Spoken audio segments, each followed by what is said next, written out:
Jusqu'au bout, il se sera conduit un véritable tourbillon de la campagne présidentielle américaine. Robert F. Kennedy Jr.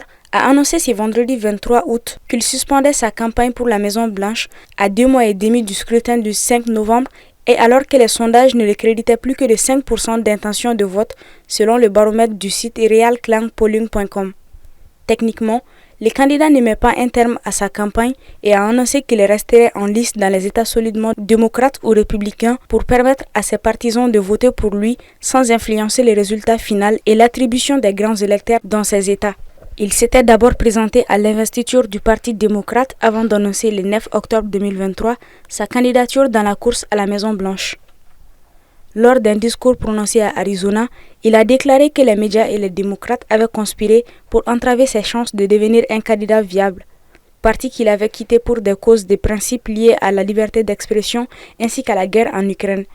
La décision de Kennedy de soutenir Donald Trump aurait fait suite à des semaines de négociations en coulisses selon des médias américains. Selon les mêmes sources, le fils de Donald Trump s'était activement efforcé pendant 6 mois d'obtenir le soutien de Kennedy pour son père.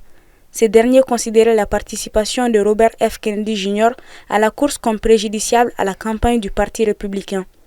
Toutefois, le soutien de Kennedy à Donald Trump revêt de la plus haute importance pour ce dernier, compte tenu de la course très serrée entre Kamala Harris et Donald Trump dans les États clés qui pourraient déterminer l'issue des élections.